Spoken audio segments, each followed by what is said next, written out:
Morning. Today we are going to start potential energy of a spring. Potential energy हमने gravitational potential energy हमने find out किया है. अब हम बात करेंगे इलास्टिक पोटेंशियल एनर्जी की, मतलब potential energy of N elastic spring. Elastic का मतलब क्या होता है? कोई भी हमारे पास दो तरह के हमारे पास चैप्टर है पूरा, वहाँ पे हम पढ़ेंगे. इलास्टिसिटी का एक चैप्टर है, वहाँ पे हमारे पास इलास्टिक बॉडी वो बॉडी होती है जिसपे मान लीजिए अगर आप फोर्स लगाते हैं तो उसका शेप या साइज चेंज हो जाता है. Then after removal of the force the body again regain their shapes, अपने ओरिजिनल शेप में आ जाती है. तो ऐसी बॉडी को हम बोलते हैं इलास्टिक बॉडीज. तो ये हमारे पास स्प्रिंग है. इसके लिए हम बात करेंगे कि what is the potential energy of a spring, which is as usual it is a elastic spring. तो लेट अस स्टार्ट. चलिए हम कंसीडर करते हैं एन इलास्टिक स्प्रिंग हमने ले लिया है. एन इलास्टिक स्प्रिंग हमने लिया है और उसके लिए कंडीशन क्या है? विच इज मासलेस हमने मान लिया है. बहुत हल्की सी स्प्रिंग हमने लिया है, मासलेस स्प्रिंग, बाय विच जिससे क्या है ए ब्लॉक ऑफ मास हमने लिया है ब्लॉक का स्मॉल एम इज अटैच्ड. ठीक, ये चीज हमने ले लिया. एक स्प्रिंग ले लिया जिससे एक हमारा मास अटैच्ड है ब्लॉक एम मास का. देखिए ये हमने ब्लॉक लिया है ऑफ एम मास का. ये सेम ब्लॉक हमारा है, ध्यान रखिए थोड़ा सा पतला हो गया बट इसको आप सही बनाएंगे. Same mass I have taken, तीनों मास. क्लियर? तो हमने क्या किया, अब एक हमारे पास एक स्प्रिंग फिगर देखिए. ये हमने लिखा है equilibrium position, equilibrium state of N elastic spring. तो ये हमारे पास एक स्प्रिंग है, मासलेस स्प्रिंग, जिससे हमारे पास एक ब्लॉक है मास m का अटैच्ड है. तो ये कुछ पोजीशंस होगी, कुछ दूर पर मास. ये हॉरिजॉन्टल केस है, horizontally mass is attached. Vertical case नहीं है, this is the horizontal case. तो x इज इक्वल टू 0, ये हमारी क्या है? इक्विलिब्रियम पोजीशन है. x इज इक्वल टू 0, ये हमारा फिगर 1 है. x is equal to 0 is equilibrium position. Equilibrium position है ये हमारा. ठीक, ये हमने इक्विलिब्रियम पोजीशन कंसीडर किया. देन अब हमने क्या किया? Fs, इसको हम बोलते हैं स्प्रिंग फोर्स. ये हमारे पास है spring force, force applied by the spring. Clear? तो in equilibrium position there is no force acting on that. हमने खींचा नहीं है ना तो इसको कंप्रेस किया है, तो इस पे कोई फोर्स नहीं लगेगा. वो हमारा 0 हो गया. कब? जब इक्विलिब्रियम में स्प्रिंग होगी या x is equal to 0. Clear? Now हम बात करेंगे कि स्प्रिंग को हम दो केसेस हम डिस्कस करेंगे. एक स्प्रिंग कंप्रेस्ड पोजीशन में हम डिस्कस करेंगे, और ये देखिए हमारी ये एक्सटेंडेड पोजीशन है, ये हमने लिखा है स्ट्रेच्ड पोजीशन. स्प्रिंग को हमने क्या किया? इन द एक्स डायरेक्शन, देखिए हमने यहाँ लिया है पॉजिटिव, तो एक्स पॉजिटिव डायरेक्शन में हमने इसको थोड़ा सा स्ट्रेच कर दिया. Clear? Then the force, spring force will produced on it. Clear? तो अब हमने कितना इसको स्ट्रेच किया? ये हमने ले लिया x, ये हमने x पोजीशन इसको स्ट्रेच किया. सिमिलरली कंप्रेशन में भी हम x ही लेंगे. x पोजीशन हमने इसको कंप्रेस कर दिया, ये हमने पीस लिया. ये this is the position of compression या एक्सटेंशन इसको बोल सकते हैं. एक्सटेंशन या stretched position from the equilibrium position हमने इसको x मूव किया. तो x अगर हम इसको मूव करते हैं तो इस पे एक फोर्स लगेगा. इसको आगे और डिटेल में पढ़ेंगे. इसको बोलते हैं रीस्टोरिंग फोर्स. मतलब क्या होता है? Because of this force this body या this block will come in their position. आप छोड़ेंगे ना इसको, यहां से आप अगर छोड़ देंगे तो ये फिर यहीं पे आ जाएगी. ठीक है? तो ये यहाँ पे क्यों आई? Because of this Fs. ठीक, इस स्प्रिंग फोर्स की वजह से. क्लियर? तो एक हमारे पास हुक्स लॉ है. नाउ फ्रॉम हुक्स लॉ, ये आप याद रखिएगा, अक्सर पूछा जाता है हुक्स लॉ. ठीक, ये है क्या स्टेटमेंट कि द स्प्रिंग, इसका स्टेटमेंट आप याद रखेंगे, the spring force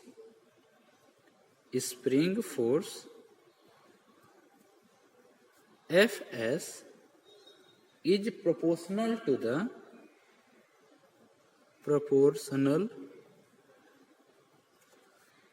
the extension या डिस्प्लेसमेंट, हम डिस्प्लेसमेंट ऑफ द ब्लॉक या बॉडी हम कुछ कर सकते हैं, ब्लॉक, यहाँ हमने ब्लॉक लिया है, from their equilibrium position, from their equilibrium position and एक चीज और जोड़ देते हैं, and always acts in opposite direction. Displacement के हमेशा अपोजिट होता है। क्लियर? मतलब हमारा डिस्प्लेसमेंट अगर पॉजिटिव डायरेक्शन में होगा तो उसके अपोजिट में एफ एस विल एक्ट। देखिए यहाँ पे लिखा है मैंने, एफ एस इज नेगेटिव। जब हमारा अगर डिस्प्लेसमेंट नेगेटिव है, इधर है, तो F S will be positive और वो उसके हमेशा अपोजिट होगा। That is mathematically we have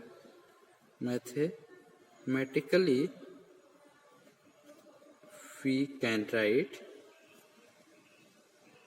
कितना, F S spring force is directly proportional to the displacement कितना है, एक्स, या इसको हम बोलते हैं F S is equal to minus K x.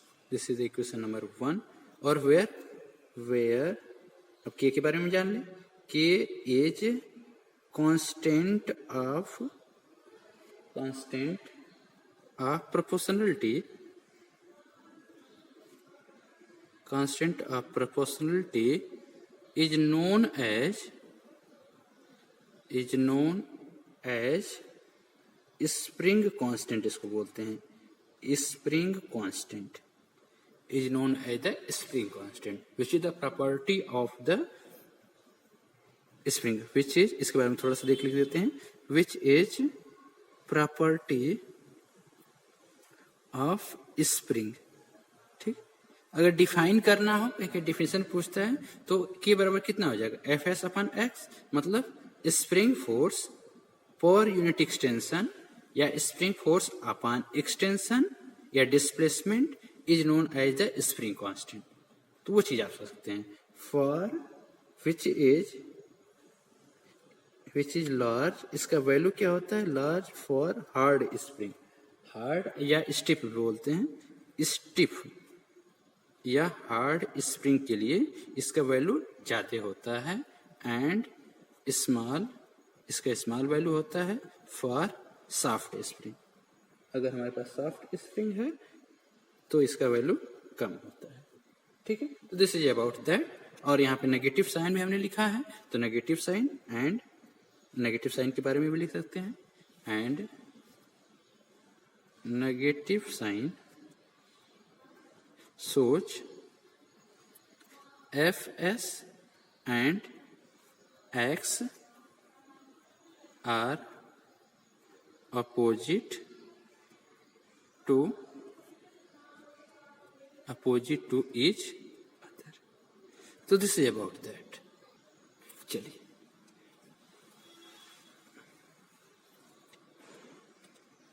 Next. तो अब हमारे पास क्या है, नाउ हमने तो ये पढ़ लिया कि spring force is equal to minus K into X. अब हम बात करेंगे work done due to, if हमने ले लिया D X is the small displacement या स्मॉल एक्सटेंशन बोल सकते हैं, is the small extension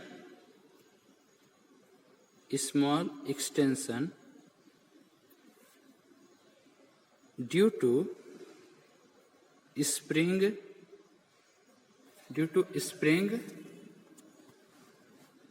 force Fs, then work done, छोटा सा वर्क डन होगा, पूरा वर्क डन की हम बात नहीं करते हैं, work done dw, small work done is equal to क्या होता है, force multiplied by displacement, F S D X, ये हो गया, this is the small displacement. This is the equation number 2 हम ले लेते हैं, इक्वेशन 1 हमने मान लिया है। Now substitute the value of F S from 1, तो हमें क्या मिल जाएगा, from 1 what we can write down, minus K X into D X, ठीक, this is the equation number 3। ये हमारे पास हो गया डी डब्ल्यू, ये तो हमें स्मॉल वर्क डन मिला। अब हम मान लेते हैं if block moves from x I, क्या है, एक हमने पोजीशन लिया X I to initial displacement है, फाइनल डिस्प्लेसमेंट क्या, X F, then total work done by the spring force, then total work done by spring force, total work done कितना हो जाएगा, ये हम W लिखेंगे और हम क्या करेंगे, this is the continuous distribution, तो हमारा क्या हो जाएगा, एक्स आई से लेकर के एक्स एफ तक डी डब्ल्यू को इंटीग्रेट कर दें, छोटे छोटे वर्क को हम जोड़ दें डी डब्ल्यू को, क्लियर। अब हम वैल्यू सब्स्टिट्यूट करते हैं फ्रॉम थर्ड, ये कितना हो जाएगा, X I initial position to final position, spring गया हुआ है, ये हो गया minus K X into D X, ये हमने रख लिया डी डब्ल्यू का वैल्यू। अब आप देखिए के इज ए कांस्टेंट, यहाँ पे माना था स्प्रिंग कांस्टेंट के क्या है, this is the constant for a given spring, अगर कोई एक स्प्रिंग आपको दी गई है तो उसके लिए तो इसका वैल्यू कांस्टेंट होगा, अगर स्प्रिंग आप चेंज करते हैं तो इट विल चेंज, बट अगर for a given spring this value will same, तो हम क्या करेंगे, minus K will be common out, minus K आप बाहर ले लिए, integration X I to X F, और हमारा हो गया एक्स डी एक्स। अब हमें ये इसको, this is the finite integral, और इसको लिमिट एक्स आई से एक्स एफ तक इंटीग्रेट करना है। अब एक फार्मूला आप नोट कर लीजिए, इसको आपने पढ़ा भी होगा, शुरू से पढ़ते आए हैं, जब हमें किसी x पावर n dx को इंटीग्रेट करना होता है, x पावर n dx को जब इंटीग्रेट करना होता है तो हम फार्मूला यूज करते हैं x के power n plus 1 divided by n plus 1, ये चीज आपको यूज करना है यूजिंग दिस फार्मूला। तो यहाँ पे क्या होगा, n की जगह कितना है 1 है, तो व्हाट विल गेट, ये हो जाएगा माइनस k, ये हम बिग ब्रैकेट लगाते हैं, और x पावर कितना हो जाएगा 1 प्लस 1 डिवाइडेड बाई 1 प्लस 1, और लिमिट हम ऊपर रख लेते हैं X I to X F, clear.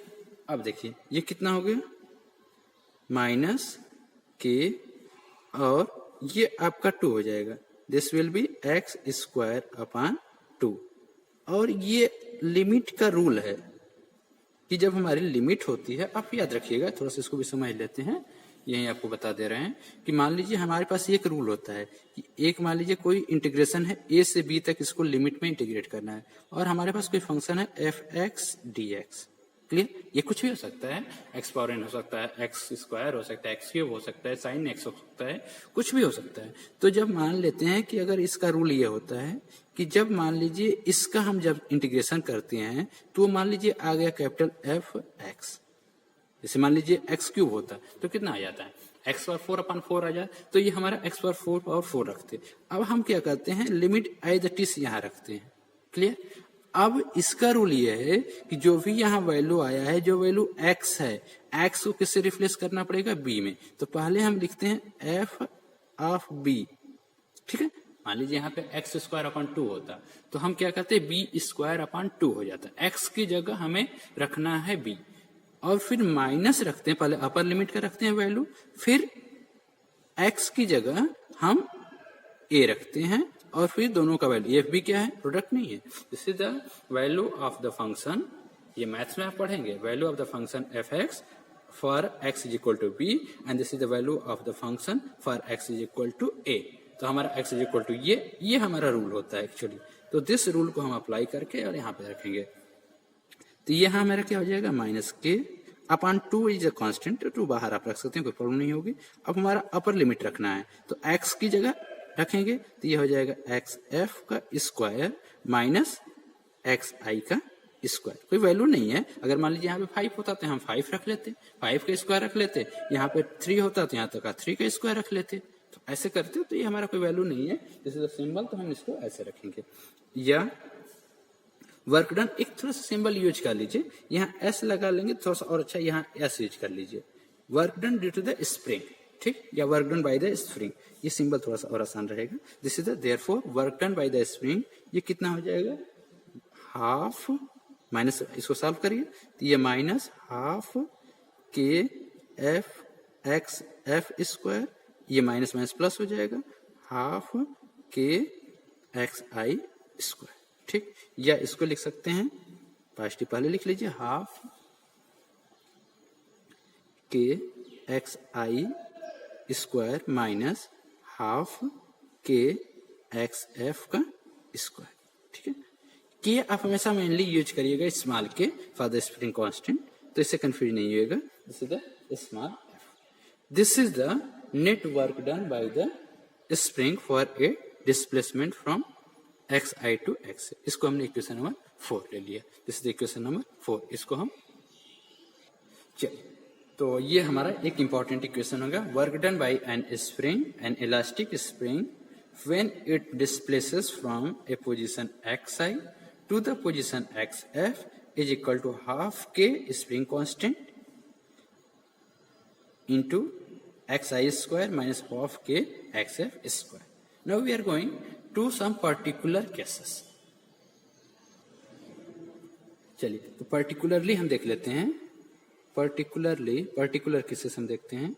particularly हम क्या कर लेते हैं, एक्स आई और एक्स एफ सेफ हो, for X F is equal to X I, इसका मतलब क्या है, that is if block is folded, this is folded from x I and allowed to return and allowed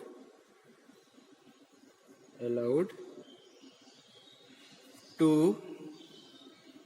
return at the same position, return to xi, तो क्या हो गया, then work done पता कर लें, देन वर्क डन कितना हो जाएगा, डब्ल्यू एस बराबर हमारा कितना आता है, हाफ के एक्स आई स्क्वायर माइनस हाफ के एक्स एफ स्क्वायर ही थे, एक्स एफ को एक्स आई रख लेंगे, तो कितना हो जाएगा, हाफ के एक्स आई स्क्वायर माइनस हाफ के x I square, this will B cancel out and will get the zero work done during the round trip, इसको बोलेंगे, या फिर इनिशियल और फाइनल पोजीशन अगर सेम हो जाए, दिस इज इक्वेशन नंबर 5, इसको हम ले लेते हैं। एंड फ्रॉम दिस, अब वेरी इंपॉर्टेंट हम बात करेंगे कि from this discussion we conclusion, ये हमारा मेन पॉइंट है आपका कंक्लूजन आप क्या ड्रा करते हैं इस कॉन्सेप्ट, ठीक है। कंक्लूजन हमारा देखते हैं कि फर्स्ट कंक्लूजन हमारा ये है कि फ्रॉम हुक्स लॉ, देखिए एफ बराबर कितना आपने लिखा है, माइनस के इंटू एक्स, ठीक। तो एफ किस पे, के तो कांस्टेंट है फॉर ए गिवन स्प्रिंग, तो F depends on the position ना, that is F depends only on the position. एक तो ये कंक्लूजन आपने ड्रा कर लिया। दूसरा कंक्लूजन हम ये देखते हैं कि W इज इक्वल टू आपने क्या पता कर लिया है, हाफ के एक्स आई स्क्वायर माइनस हाफ के एक्स एफ स्क्वायर, ये तो मिला है, विच सोज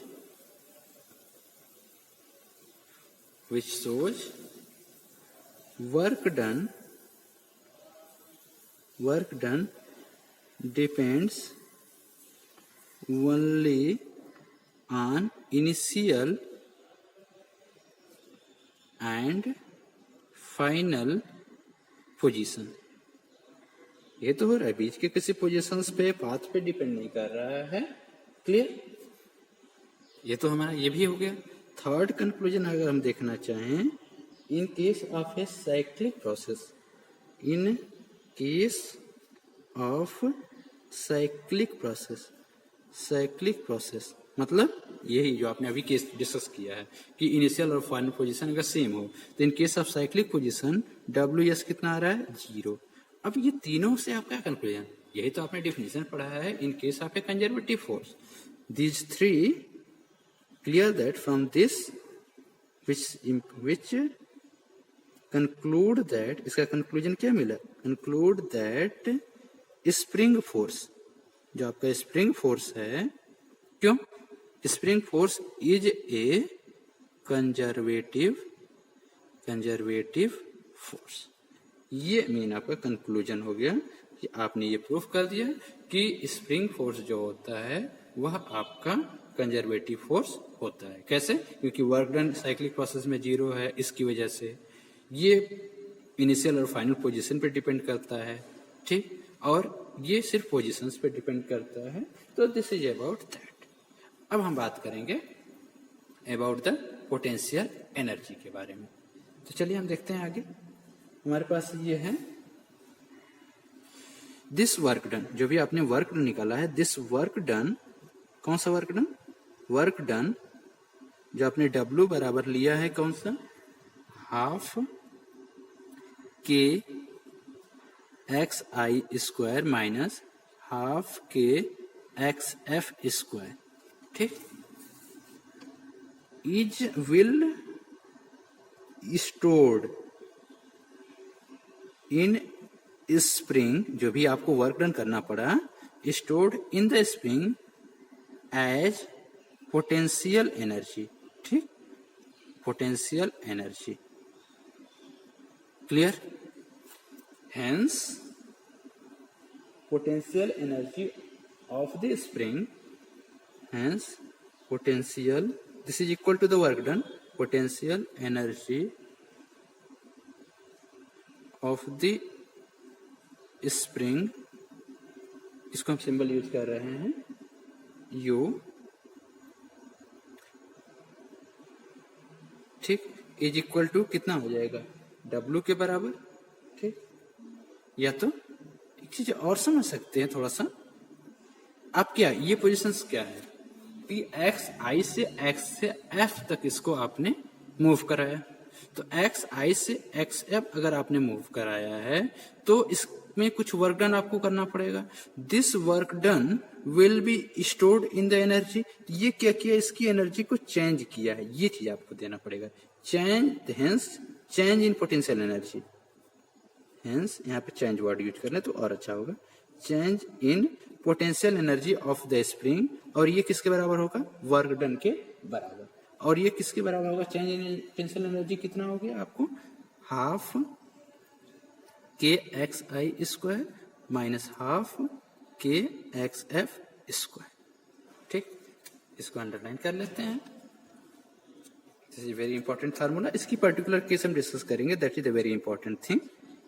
ये हमारा change in potential energy when the spring displaces from a position XI to XF। जैसे देखिए क्वेश्चन नंबर हम इसको 6 लिख रहे हैं। अब देखिए now in case of equilibrium position हमारे पास क्या है? इन इक्विलिब्रियम पोजीशन, इन इक्विलिब्रियम पोजीशन हमने क्या लिया था? X बराबर हमने 0 लिया था ना, और FS बराबर भी हमने 0 लिया है। ठीक, तो इन दैट केस हमने माना कि इसकी पोटेंशियल एनर्जी हम 0 ले लेंगे। सो इट्स पोटेंशियल एनर्जी मतलब X potential, it's potential energy ये हमारी क्या हो जाएगी? इज 0। ठीक, शुरू में इसके पास पोटेंशियल एनर्जी X बराबर 0 का मतलब इसके पास पोटेंशियल एनर्जी नहीं है। कोई भी वर्क डन नहीं किया गया, वहां पे फोर्स भी 0 है, तो इसके पास कोई भी एनर्जी स्टोर्ड नहीं है। अब हम मान लेते हैं and if the block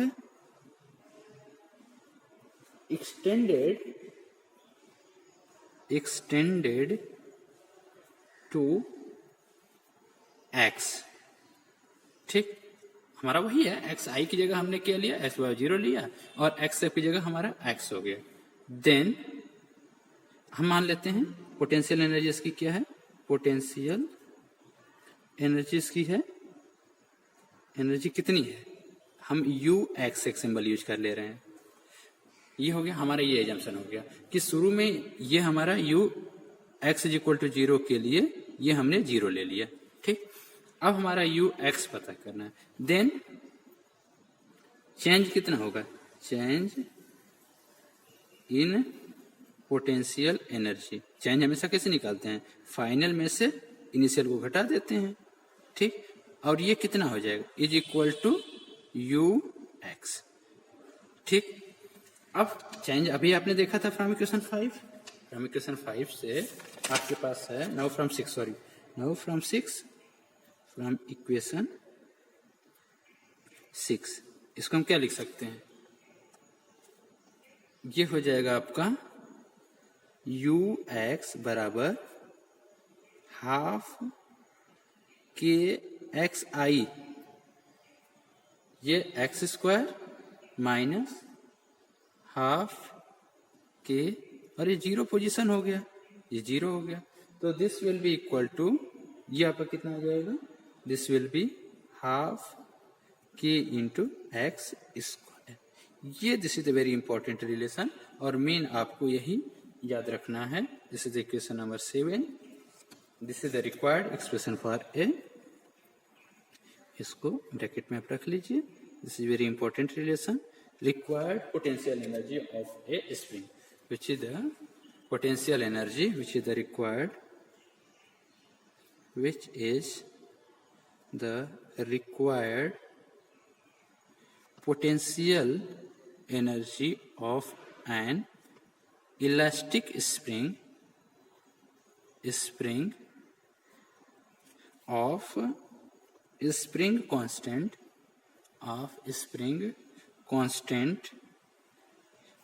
K extended having an extension